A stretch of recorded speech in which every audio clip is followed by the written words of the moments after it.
नमस्कार विक्रांत जी, धन्यवाद मुझे यहाँ इनवाइट करने के लिए। यस विक्रांत जी, थोड़ा सा अनफॉर्चुनेट है जिस तरीके की डेवलपमेंट्स मिडिल ईस्ट में हमें देखने को मिली हैं। और ये युद्ध भी लंबा चलता हुआ नजर आ रहा है। अभी शॉर्ट टर्म में शायद कुछ डिप्लोमेटिक नेगोशिएशंस हों, बट अदरवाइज अगर हम ओवरऑल सिनारियो जो देखते हैं, जिस तरीके से यूएस का मिलिट्री बिल्डअप है, ये दर्शा रहा है कि ये वॉर थोड़ा सा लंबा चलने वाली है। इसमें सबसे बड़ा चिंता का कारण है ईरान अकेले यूएस और इसराइल के आगे ज्यादा दिन नहीं टिक हाँ। पाएगा, इवन दो उनकी मिसाइल कैपेबिलिटी बहुत स्ट्रांग है। बट वहीं अगर देखें, अगर रशिया और चाइना जो काफी ज्यादा ईरान को सपोर्ट करते हैं पहले से ही, बिकॉज ईरान से चाइना काफी अपना ऑयल इंपोर्ट करते हैं। सो यहाँ अगर वो दोनों कंट्रीज इस वॉर में इंक्लूड हो जाती हैं, तो ये वॉर बहुत ज्यादा लंबी चलती हुई नजर आ रही है। अगर हम इंडिया की साइड से भी देखें तो अफगानिस्तान और पाकिस्तान में भी वॉर चल रही है। सो इंडिया भी बहुत ज्यादा आइसोलेटेड शायद ना रहे। कहीं ना कहीं इस वॉर के जो इम्पैक्ट हैं इंडिया के ऊपर भी आते हुए नजर आएंगे। बिकॉज जिस तरीके से पूरा मिडिल ईस्ट रीजन, इसमें काफी सारी गल्फ कंट्रीज इन्वॉल्व हो चुकी हैं। बिकॉज जिस तरीके से ईरान ने यूएस के एसेट्स पर बाकी सारी गल्फ कंट्रीज में भी अटैक किया है, आज भी काफी हद तक कुछ अटैक्स हुए हैं। तो ये सब इंडिकेट कर रहा है कि ये वॉर अभी शायद थोड़ा लंबा चलेगी। सुगंधा जी, आज सवेरे जब बाजार खुला तो शुरुआत ही प्री ट्रेडिंग में बहुत भारी गिरावट देखी गई। उसके बाद दोपहर तक तो बहुत ही तेज गिरावट थी और बाद में थोड़ा सा हालांकि बाजार संभला, लेकिन निफ्टी 50 बीएससी सब में गिरावट देखी गई। तो किस तरीके से अब क्या ये पहले से ही लोग बड़े चिंतित थे शेयर बाजार को लेकर, और अब ऐसा लग रहा है क्योंकि युद्ध इतना बड़ा युद्ध जिसमें कोई महायुद्ध होने की संभावनाएं जताई जा रही हैं, अगर रशिया और चाइना आ गए तब तो वाकई विश्व युद्ध हो जाएगा। तो बाजारों के लिहाज से तो ये बहुत ही चिंताजनक बात है। यस विक्रांत जी, हमने इनफैक्ट सैटरडे को एक आर्टिकल प्रिंट में लिखा है जहां हमने क्लियरली इंडिकेट किया है कि slow down, global slow down के काफी कंसर्न्स नजर आ रहे हैं। इवन दो इंडिया पे हम कोई बहुत ज्यादा मेजर इम्पैक्ट नहीं आते हुए देखेंगे, बट जब भी यूएस इकोनॉमी पे कुछ मेजर इम्पैक्ट देखने को मिलता है तो एफआईआई फ्लोज की वजह से इंडिया में भी कुछ हद तक इम्पैक्ट हम जरूर आते हुए देखते हैं। अगर ऑलरेडी देखें तो सितंबर 2024 के बाद से हमने स्ट्रॉन्ग आउटफ्लोज आते हुए देखे हैं इंडियन इकोनॉमी से। सो ये अब अगर ग्लोबल इकोनॉमिक स्लो डाउन होता है, जब भी कोई वॉर लाइक सिनारियो होता है, सो उसमें खर्चा तो ऑब्वियसली बहुत ज्यादा होगा। सो इकोनॉमीज पे इम्पैक्ट काफी ज्यादा देखने को मिलता है। इसके साथ साथ दूसरा बड़ा कारण रहेगा, जिस तरीके से आज भी हमने क्रूड के प्राइसेस में एक मेजर स्पर्ट आते हुए देखा है।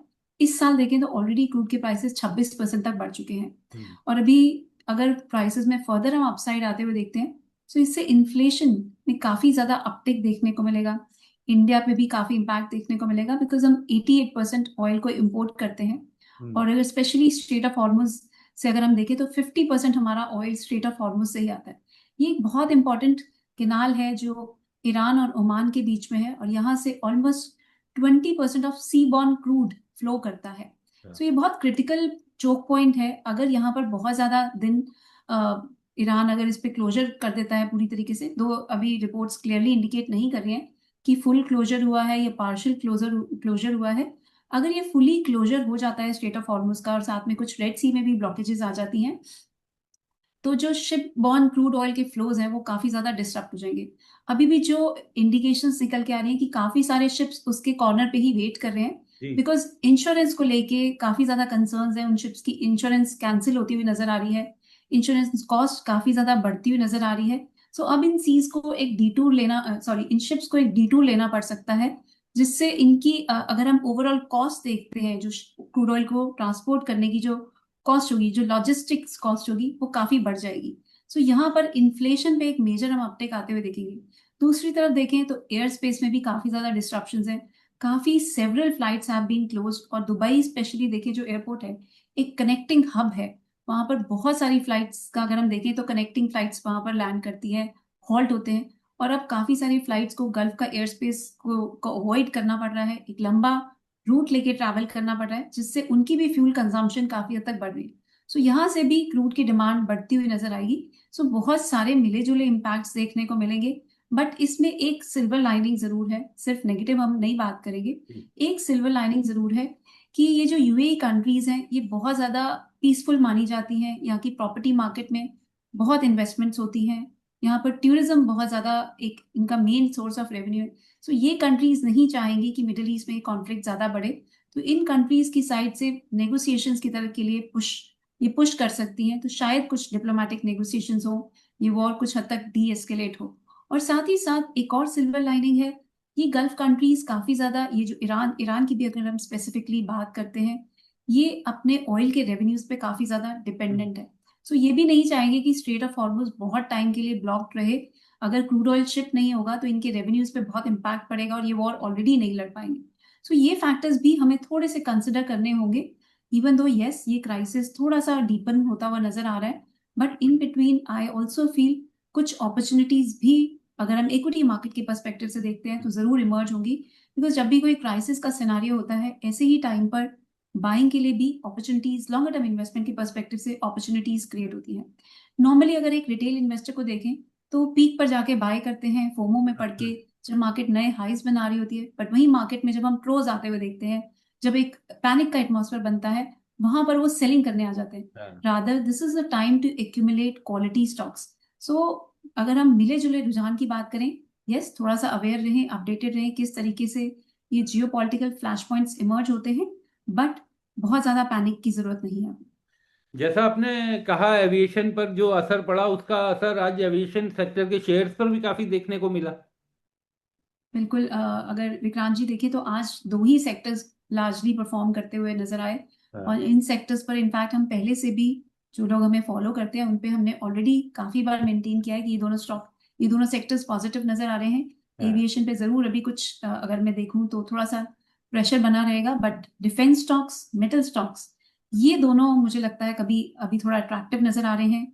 इसके साथ साथ ऑयल एक्सप्लोरेशन सेक्टर पे भी हमारी काफी नजर रहेगी, बिकॉज जिस तरीके से ऑयल प्राइसेस में एक अपटिक देखने को मिल रहा है, एंड शायद ये थोड़ी एक और सस्टेन तेजी यहाँ पर भी देखने को मिल सकती है। इनफैक्ट कहना थोड़ा सा बड़ा होगा, पर हमने ये जो ब्रेकआउट है, ये सिल्वर में, सॉरी, क्रूड ऑयल में दिसंबर में आइडेंटिफाई किया था, when prices were trading around 5000 mark. हाँ। और जनवरी में हमने दोबारा से मेंटेन किया कि क्रूड ऑयल के प्राइसेस बहुत पॉजिटिव नजर आ रहे हैं यहाँ से। और अब हमने प्राइसेस को ऑलरेडी 6600 मार्क की तरफ जाते हुए देखा है। अभी भी इन प्राइसेस में, क्रूड ऑयल के प्राइसेस में फर्दर पोटेंशियल। सो ऑयल एक्सप्लोरेशन कंपनीज पे भी फोकस्ड रहेगा। इसके साथ साथ एक और सेक्टर बहुत अट्रैक्टिव नजर आ रहा है। एक इंटरेस्टिंग फैक्ट है जिसको मैं शेयर करना चाहूंगी। जी। ये जो वॉर है, यूएस जो लड़ रहा है वॉर अभी, ईरान पे जो अटैक्स किए उन्होंने प्रिसीशन के साथ, उनकी लीडरशिप पर जो उनके कंपाउंड में ही अटैक्स हुए, this war was majorly led by AI technology, जो माइक्रोसॉफ्ट ओन करता है।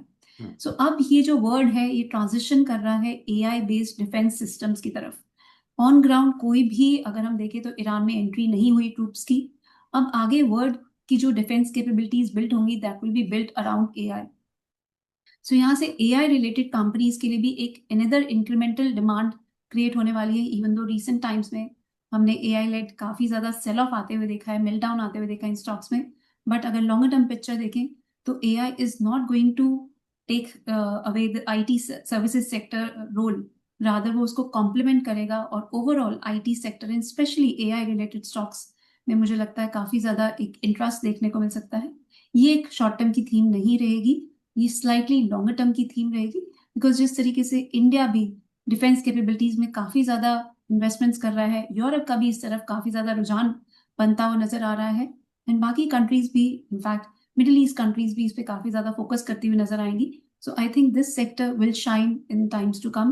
बट अगर जब भी इनके ऑर्डर फ्लो की बात करते हैं, तो एक दिन में इनके ऑर्डर फ्लो मेच्योर नहीं होते हैं, takes a long time. So revenues पे बहुत टाइम बाद ही हम इम्पैक्ट आते हुए देखते हैं। So, but then sector-wise, I feel defense stocks, AI-related stocks, metal stocks, these are going to do really well. Sugandha जी, जैसे ही आता ही है युद्ध की आहट, तो उसके साथ ही सोने और चांदी के दाम बढ़ने लगते हैं। ये मैं इसलिए कह रहा हूँ कि शुक्रवार की रात को युद्ध की खबर आई थी, और शनिवार को जब बाजार में मैं किसी से बात कर रहा था, बात करते करते उसी समय, माफ कीजिएगा, शनिवार को ही खबर आई थी युद्ध की, और उसी समय से बाजार में फिजिकल के रेट बढ़ने शुरू हो गए कि अमेरिका ने युद्ध कर दिया है शुरू। तो और आज उम्मीद थी कि सोमवार को जब बाजार खुलेंगे फिजिकल के भी, तब भी रेट बढ़ेंगे ही, और बाकी भी हम देख ही रहे हैं कि सोने और चांदी में एकदम भयानक तेजी।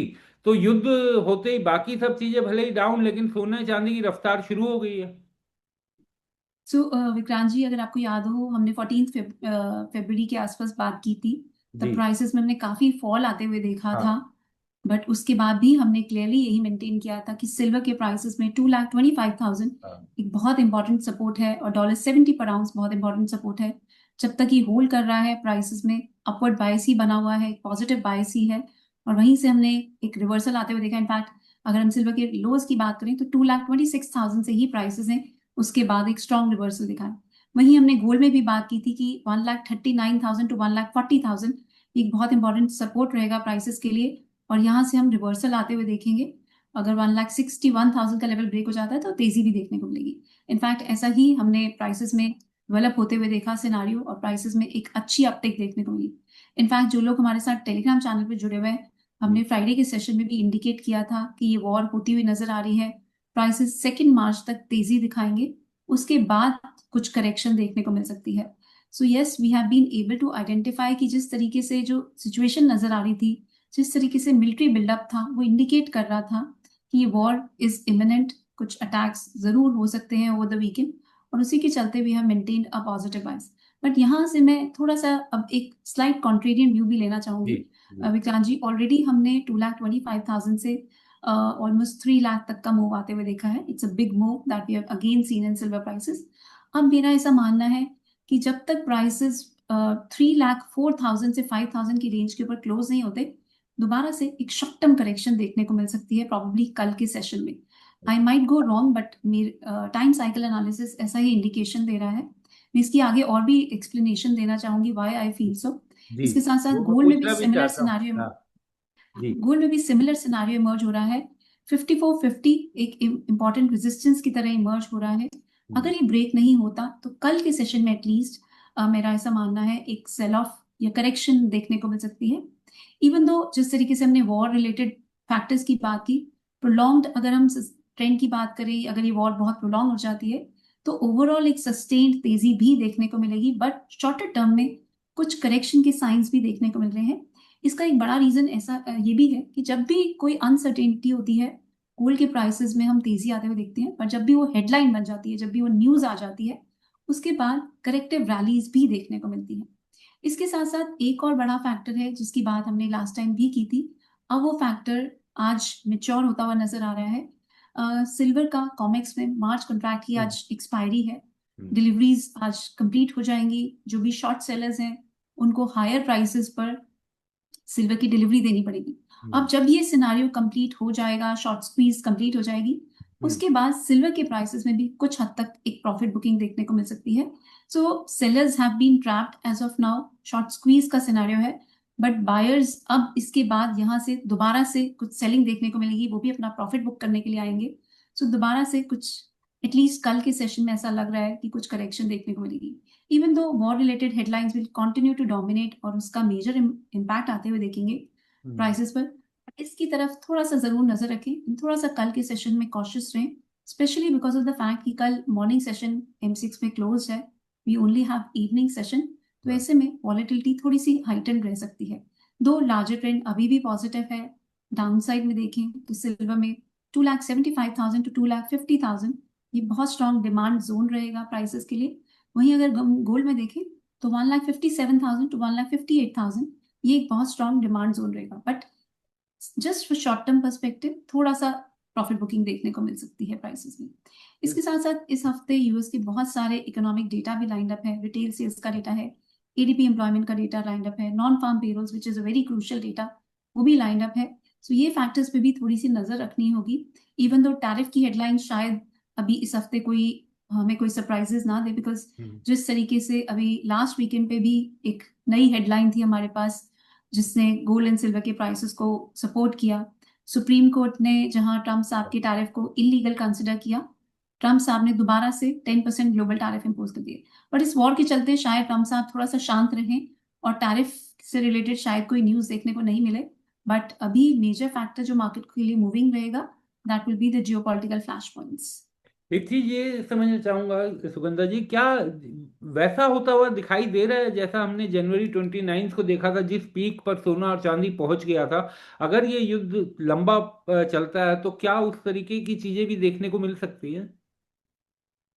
बिल्कुल हो सकती है विक्रांत जी, बट अभी मेरा ऐसा मानना है डिप्स पर बाइंग ही देखने को मिलेगी, कोई मेजर सेलिंग तो नहीं नजर आ रही है। Yes, that is a possibility. अगर बिल्कुल वॉर एंड हो जाती है तो जो जियोपॉलिटिकल रिस्क प्रीमियम हम प्राइसेस में आते हुए देख रहे हैं, ये भी पॉसिबल है। बट जिस तरीके से कंट्रीज इन्वॉल्व होती हुई नजर आ रही हैं, अभी तो जो हेडलाइंस इंडिकेट कर रही हैं वो तो थोड़ा सा प्रोलॉन्ग वॉर की तरफ इंडिकेशन है। सो जब भी ऐसी लंबी वॉर्स होती हैं, गोल्ड को फायदा मिलता है।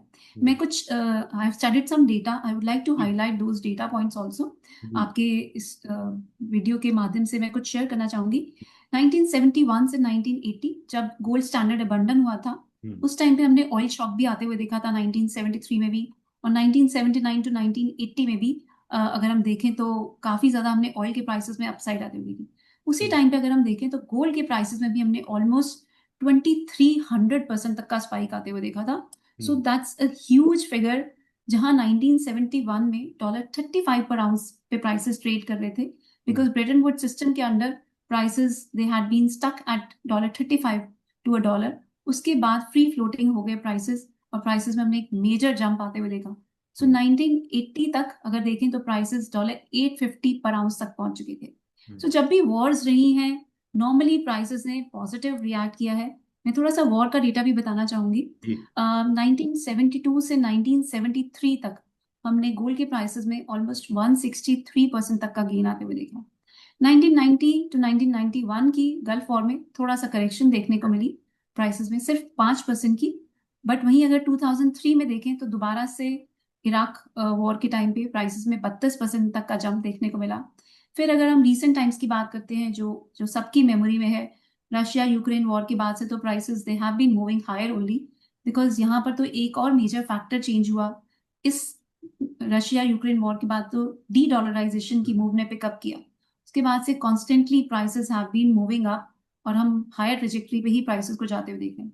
Another point, Israel Hamas war in 2023 October, उसके बाद से there has been no single quarter जहां हमने गोल्ड एंड सिल्वर के प्राइसेस में गेन्स नहीं आते हुए देखे। It's been consecutive upside move since October 2023। So ये रैली अभी भी लग रहा है ओवरऑल कंटिन्यू करेगी, इवन दो इन बिटवीन अगर कोई जियोपॉलिटिकल डायनेमिक्स चेंज होते हैं या कोई मैक्रो इकोनॉमिक लैंडस्केप में कोई मेजर टैरिफ रिलेटेड कोई हेडलाइंस चेंज होती हैं। अनलेस दैट हैपेंस, अभी तो प्राइसेस ओवरऑल पॉजिटिव रहेंगे, इन बिटवीन करेक्शंस आती रहेंगी। सो बेटर यही रहे कि आप गोल्ड एंड सिल्वर को अपने पोर्टफोलियो में जरूर एक जगह दें, और एटलीस्ट 15 to 20% आप एलोकेशन गोल्ड एंड सिल्वर में कर सकते हैं। एक लेवल पर कभी भी पूरी बाइंग ना करें, बिकॉज आपको इन बिटवीन अपॉर्चुनिटीज मिलती रहेंगी to buy at slight lower levels. ये जब भी करेक्शंस आएंगी, एक अच्छी अपॉर्चुनिटी होगी to buy gold and silver from a slightly longer term perspective. Sugandha ji, एक अंतिम सवाल मैं आपसे जानना चाहता हूं, बिल्कुल सामान्य व्यक्ति के लिए, कि जिस तरीके की वोलेटिलिटी हमने देखा था जनवरी में, जब 29 जनवरी को $121 से एकदम 64 तक पहुंच गई थी चांदी, और सोने के दाम में भी ठीक ठाक गिरावट हुई थी, क्या उस लेवल की उठापटक इस समय भी हो सकती है? क्योंकि इसलिए मैं जानना चाह रहा हूं क्योंकि इस बार जब सोने और चांदी के रेट बढ़ रहे हैं तो ये कहा जा रहा था कि बड़ी मजबूत चाल चल रहे हैं और संभल संभल के दाम बढ़ रहे हैं। ये पहले की तरह नहीं है कि अचानक से बहुत कम समय में इतनी तेजी से भागे थे अक्टूबर से जनवरी तक। इस बार बहुत संभल के वो अपनी चाल चल रहे हैं। तो क्या फिर से वैसी ही वोलेटिलिटी आते हुए दिखाई दे रही है? नहीं विक्रांत जी, वैसी वॉलेटिलिटी मुझे नजर नहीं आ रही, rather this is more healthy. जी। जब भी बहुत स्टीप राइज होता है वो हेल्दी नहीं होता, हाँ। उसमें करेक्शन के बहुत ज्यादा स्ट्रॉन्ग चांसेस होते हैं, और उसी टाइम पे इन्वेस्टर्स थोड़ा सा ट्रैप भी हो जाते हैं, बिकॉज वो फोमो में पड़ जाते हैं। इसकी बात हमने लास्ट टाइम भी की थी, बट जी। अब जिस तरीके से प्राइसेस ने बहुत मेजर कंसोलिडेशन दिखाई है, हम्म। स्पेशली अगर मैं सिल्वर की बात करती हूँ, तो 2,25,000 का लेवल एक बड़ा सेक्रोसैंट लेवल बना हुआ है। जब तक ये होल्ड कर रहा है तब तक बाइस पॉजिटिव है। इवन तो अगर ये ब्रेक भी हो जाता है तो मैं मानती हूँ 1,80,000 वो भी बहुत अपॉर्चुनिटी, एक स्ट्रॉन्ग अपॉर्चुनिटी बनेगी सिल्वर के प्राइसेस में एक्यूमुलेशन के लिए।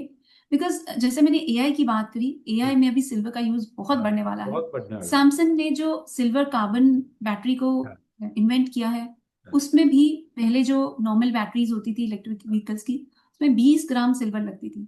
इन बैटरीज में 1 kg सिल्वर लगने की उम्मीद है। सो ये भी एक गेम चेंजर हो जाएगा प्राइसेस के लिए। इसके साथ साथ सोलर सेल से जरूर अगर हम देखें तो फैब्रिकेशन हाँ। डिमांड सिल्वर की कुछ कम होती हुई नजर आ रही है। बट लार्जली देखें तो monetary easing cycle, strong ETF demand, और ये जियोपॉलिटिकल फ्लैश पॉइंट्स, ये सब सपोर्ट करेंगे सिल्वर की रैली को। बट यस, अभी नियर टर्म में लार्जली ये जो फैक्टर रहेगा ये जियोपॉलिटिकल फ्लैश पॉइंट ही रहेगा.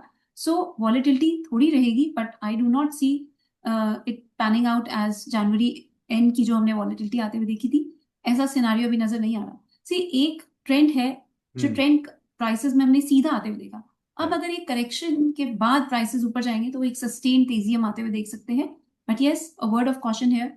I see 3,04,000 is a very strong resistance for silver prices in the immediate short term. तो अगर आप ट्रेडिंग करते हैं या आपने कोई शॉर्ट टर्म बेट्स ली हैं इस पे, ये कोई ट्रेडिंग की एडवाइस नहीं है, but I see a major hurdle है. और वहीं अगर मैं गोल्ड की बात करूं तो 1,75,000, और अगर मैं इसको इंटरनेशनल मार्केट में देखूं तो 5450 के आसपास बहुत स्ट्रॉन्ग रेजिस्टेंस इमर्ज हो रहा है. These levels might not correspond exactly, but levels अगर मैं इंडिविजुअली बात करती हूँ तो ये दोनों बहुत क्रूशियल रेजिस्टेंस लेवल्स है. सो विक्रांत जी, एक और डिमांड जोन क्रिएट हो रहा है गोल्ड एंड सिल्वर के लिए. सेबी ने भी रिसेंटली इक्विटी म्यूचुअल फंड्स को अलाउ किया है कि अपने रेजिडुअल कॉर्पस का ऑलमोस्ट 35% वो एलोकेट कर सकते, up to 35% gold and silver में भी, इंस्ट्रूमेंट्स में भी इन्वेस्ट कर सकते हैं. तो यहाँ से भी बहुत स्ट्रॉन्ग डिमांड निकल के आने की एक्सपेक्टेशंस बनी हुई है. लाइफ साइकिल फंड्स भी 10% of their corpus gold and silver instruments में इन्वेस्ट कर सकते हैं. सो $385 बिलियन इक्विटी फंड्स, अगर उनका कुछ पार्ट भी अगर गोल्ड एंड सिल्वर में आता है तो यहाँ से भी बहुत स्ट्रॉन्ग डिमांड आ सकती है. ऑलरेडी सेंट्रल बैंक्स की डिमांड बहुत स्ट्रॉन्ग है. अगर देखें तो बैंक की डिमांड बहुत स्ट्रॉन्ग रही है. मेजर अगर हम देखें इमर्जिंग मार्केट इकोनॉमीज के central banks have been buying gold.